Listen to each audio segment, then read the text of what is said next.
Hello, everybody, and welcome into another great episode of The Early Bird. Thank you so much for joining us. This week, for your enjoyment, we have Briana Wice, co-president of the Varsity Leadership Committee, as well as a star player for your McMaster women's field hockey team.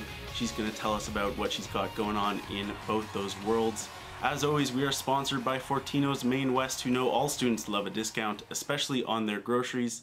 And right now you can head over there every Tuesday with your student card for a discount on your groceries. Thank you so much to Fortino's Main West for the continued sponsorship. And just before we get into our episode with Briana, just a couple quick items in the news. First of all, it is Women's History Month. We are so happy to celebrate all the great women in our lives, especially those in McMaster athletics. And we will be celebrating those women over on our Instagram at McMaster Sports all this week. So be sure to give us a follow and check that out. Also in the news, 8 new legends have been welcomed into the McMaster Sports Hall of Fame, joining the elite ranks. You can check out the full list on Marauders.ca or again over on our Instagram at McMaster Sports. That's it for the news this week. Now let's jump into our episode with Briana Wice. Hello, everybody. We're here for the Early Bird once again. My name is Duncan Simmons. If you don't know, my pronouns are he, him. I'm joined today by the very lovely and special and talented Briana Wice. Her pronouns are she, her. Briana, thank you so much for joining us on the show today. Awesome to be here. Thank you for having me. Right on. Briana, just for people who don't know, you are a fifth-year women's field hockey player, a veteran of that squad, been around for a long time, which means you have also been given the opportunity to be the co-president of the Varsity Leadership Committee. How long have you been involved with that? So this is my third year co-presiding the committee. I've been with it since its first year, so the committee itself is still pretty new, but it's been a cool opportunity because over the years I've kind of seen what it's grown into from where it started and where we started, like as an exec committee. Right on. And how did you first kind of get involved with it? Did someone reach out to you, or is this something you felt like you needed to be a part of? Actually, it all started off with an email from Mark Alfano, and it was kind of just like, we're starting this new committee. This kind of thing exists at some other schools, and we're going to try to start something similar up here.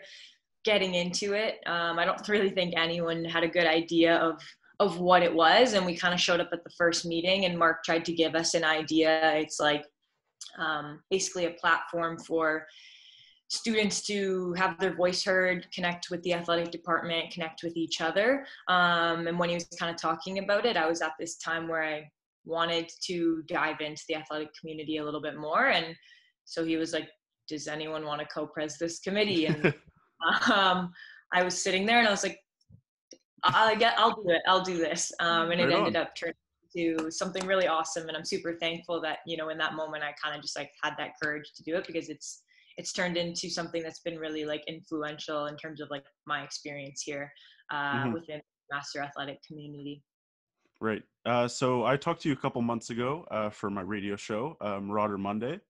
A little plug there for everyone on CFMU. And you were doing all sorts of things out in the community, talking to all kinds of athletes all around campus. And of course, now that just kind of goes away. So what is the Varsity Leadership Committee doing right now, whether it's digitally or just kind of off on your own? What are you guys doing for student athletes right now? That's been a huge adjustment for us. One of the kind of original things that we were trying to work on was how do we, create more of a community within this athletic department? Like, how do we get more athletes connecting with each other? How do we get more athletes like turning up and showing up for each other's events and stuff? We don't have events to show up for right now. We don't have a space in which we can run some of the events and like panels, like mental health panels and stuff that we did before. So now we're kind of looking at like, how do we offer this same sense of community when we don't get to physically interact with each other? I think something that people are going to see more this year is a bit more of an influence that we're having on the content you see presented on the McMaster Sports Instagram. I think over these past 3 years, we've developed a lot as a committee in terms of thinking about like, what is our actual purpose here? And I think when we started, it was a bit more like, oh, how do we like engage more athletes and have more people turning up to games and have that like game attendance and support. Mm-hmm. Whereas now we've, I think, taken a step back, especially this year. And with a lot of the things that we've been learning about over the summer with like the Black Lives Matter movement, and like social justice movements like that, we've been kind of stepping back and being like, why are we here? What's our purpose? And something we've kind of come to is, oh yeah, the way in which we're going to support our student athletes is caring about the causes and issues that they care about, that apply to them. And I think that's going to come from educating ourselves more so that we can present that content on McMaster Sports and kind of show, we've realized with our platform as athletes, we're not just athletes, like we're advocates. And we're going to support our community by caring about our community. And that comes from, educating ourselves on the things that matter to the people we're supposed to be supporting. Right. I kind of want to ask you, what's your inspiration for doing this? Because, you talk about the social justice things. You make a point to hit on the mental health aspects as well. And you see this a lot now coming up with professional athletes. Like LeBron James in the NBA is a big one that comes to my head. Do you look to those people, or where do you look for inspiration when kind of tackling these issues? Honestly, I get a lot of my news from Instagram. I think it's a Mm-hmm. wonderful tool if you set yourself up in a way that you're receiving good information. I follow a lot of like professional female athletes who are very big advocates in the sport world. And in particular, I follow a lot of female athletes. I think that when we look at female sports and male sports, we are seeing a difference right now in terms Mm-hmm. of like where the advocacy is happening, and who's using their voices. And I do have to give a lot of kudos to women in sport, and I feel like it's because women in sport have more to push for right now, and they are pushing. We did see Mm-hmm. it with the NBA, like in the bubble, like we see all like the Black Lives Matter like prints on the court, and we've got it on their jerseys. And but I think we've seen with like the WNBA a lot more Absolutely. advocacy. Mm-hmm. And even just, I'm big on soccer. I've loved soccer my whole life. I follow a lot of the women's national team players, especially the US team. Like Mm-hmm. that team is just full of a lot of advocates. And Well, Megan Rapinoe, especially, yeah, right? Yeah, she's yeah, huge. absolutely huge one. And so I think I draw a lot of my inspiration from there. Women in sport who are showing the direction that we need to be moving in. We've come from where we've come from, and we are where we are, but we still have ways to go. And I think something that's super important that we don't always pay enough attention to is that representation of women in sport goes further than white women in sport, white cis women in sport. So we haven't advanced women in sport and representation of women in sport until we've done that with BIPOC women and with trans women, until we can view all of these women in sport as equal and the representation is equal and like equitable. We haven't made the progress that we're like pursuing. And so that's just something important that like needs to be kept in mind when we are talking about representation of women in sport. How inclusive is our representation? I share a lot of that content on my Instagram. I try to engage in conversations with my peers, either whether they're Mm-hmm. on this committee, on my team, my friends. And I think like that's also gotten a lot of feedback from people, like saying like, hey, I'm learning a lot from what you're posting and what you're sharing. And then that encourages more conversations. I think like that's my inspiration. Like I want to see people that are, coming up in the sport world after me be afforded all of the opportunities and like all of the privileges that I've had. And I think that idea of like leaving this space better than how you found it is, I think, like a big motivator for me. You look up and you see these women in sport who are pushing to have, younger girls coming up, have it easier than they did, have more access than they did. And so when I bring it back even to just like within the McMaster community, like how can I change the spaces around me so that the next person has more opportunity. So you're in your 5th year of school here, 4th year of women's field hockey, and you don't get to participate. You don't get to play. That's nothing on you. Nobody's getting to play right now. How does that feel? I mean, obviously you can't be happy about it, but what's the contact been like with your team? How are you guys feeling? What are you guys up to?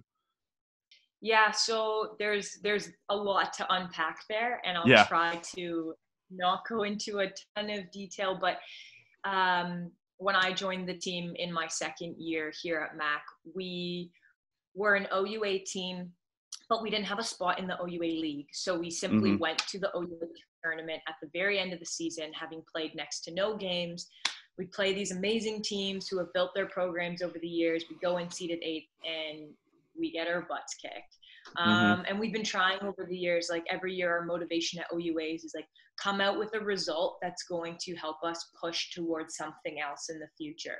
And we finally got that something else. Like, this is my last year here, and I missed out on my last OUA season, but something we've been pushing for over the past year, like with my old co-president, Sarah Ellis, we finally like got our team into the OUA league full time. And so it's this bittersweet like situation, because I'm like, we got us here and I don't really get to like fully like live in that and experience it. But like for me, it's once again, it's how can I leave this space better than when I got here. And this is going to be my legacy, right? And something we've been focusing on this year with our team, we've had like pretty good like contact with each other. So we've been trying to do, we have like weekly training that we do. I created like a workout plan for everyone. We meet for weekly Zoom calls on Sunday night, and we try to do a mix of like, our coach will give us like a skill to work on for the week, and we video ourselves and we post it in like a Google Drive just to like add that accountability. It'll just be like a cool like stick challenge. But we have like workout and running stuff that we keep up with. And then we divided our teams into like small accountability teams. And we try to do like one Zoom workout with our small team every week. So we've got all these little things we incorporated into this fitness challenge to help keep our team connected.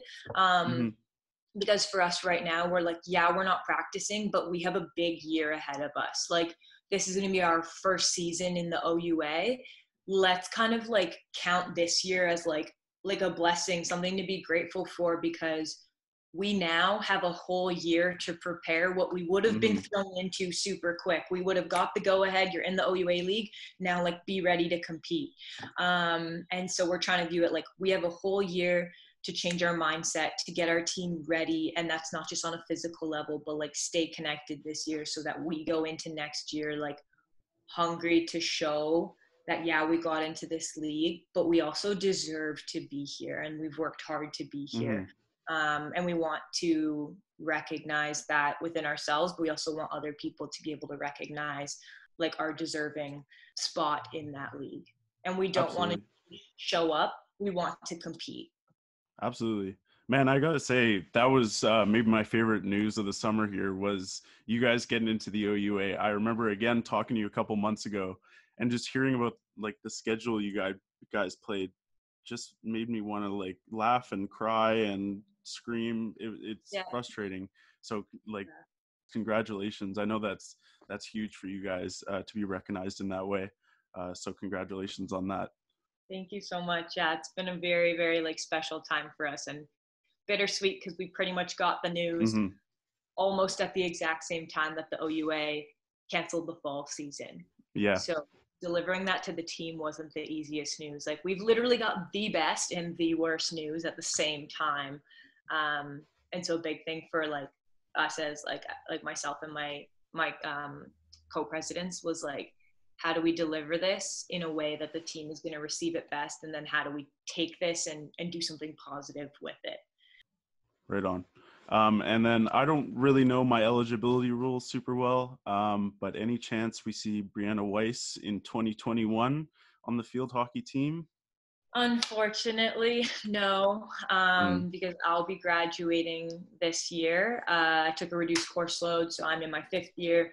So I'm finishing up like my undergrad, but hoping to do a master's next year, but likely not at Mac. Hmm. So Briana Weiss on the field hockey team, this year's gonna be the end of that. But I mean, I'll still have involvement with the team in years to come. That would be my hope. Right If on. will allow me to be integrated in whatever way I can. It's something I definitely want to stay a part of, like as like an alumni. Right on. Cool. That's Briana Wice telling us all about varsity leadership, field hockey, and just about everything else. Briana, thank you so much for joining us here today. Thank you for having me. Thank you so much to Briana for joining us for this episode. Thank you so much to you for watching this episode. And thanks once again to our sponsor, Fortino's Main West, for their continued support. Be sure to head there every Tuesday with your student card for a discount on your groceries. We will see you next week. Thank you so much for watching. See you then.